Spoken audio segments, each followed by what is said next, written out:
It's about the truth. And what is at stake? What is at stake in all of this is nothing less than our democracy. I proudly stand next to the flag, and I thank the gentleman from New York for providing it for us. This flag, so many have fought and died for this flag, which stands for our democracy. When Benjamin Franklin came out of Independence Hall, you've heard this over and over, on September 17th, 1787, the day our Constitution was adopted, he came out of Independence Hall and people said to him, Dr. Franklin, what do we have, a monarchy or a republic? And he said, as you know, he said, a republic, if we can keep it.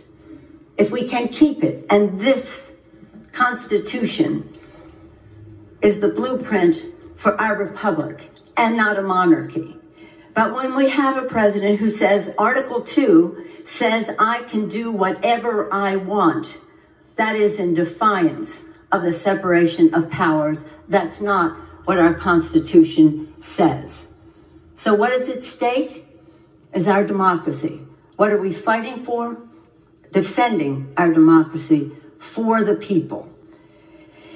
Do you know that in the early days of our revolution, Thomas Paine said, the times have found us.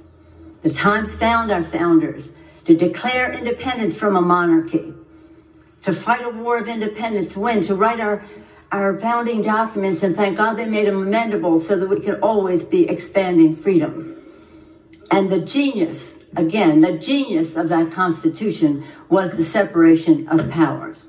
Any usurping of that power is a violation of our oath of office. So proudly, we all raised our hand to protect and defend and support the Constitution of the United States.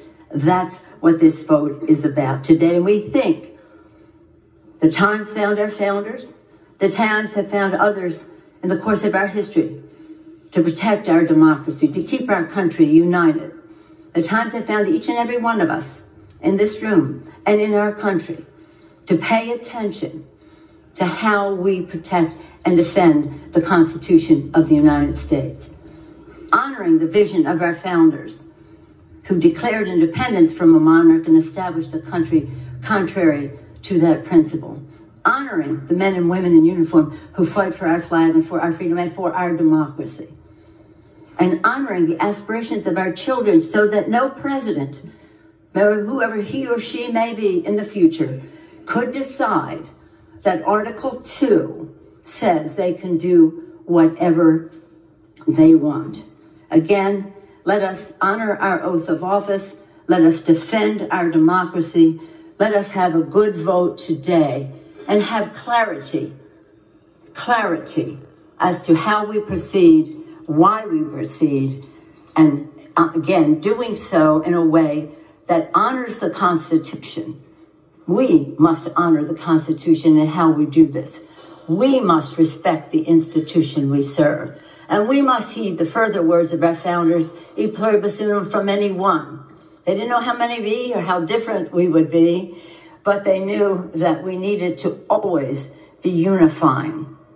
So hopefully as we go forward with this, for the clarity of purpose, a clarity of procedure, a clarity of fact, a clarity of truth.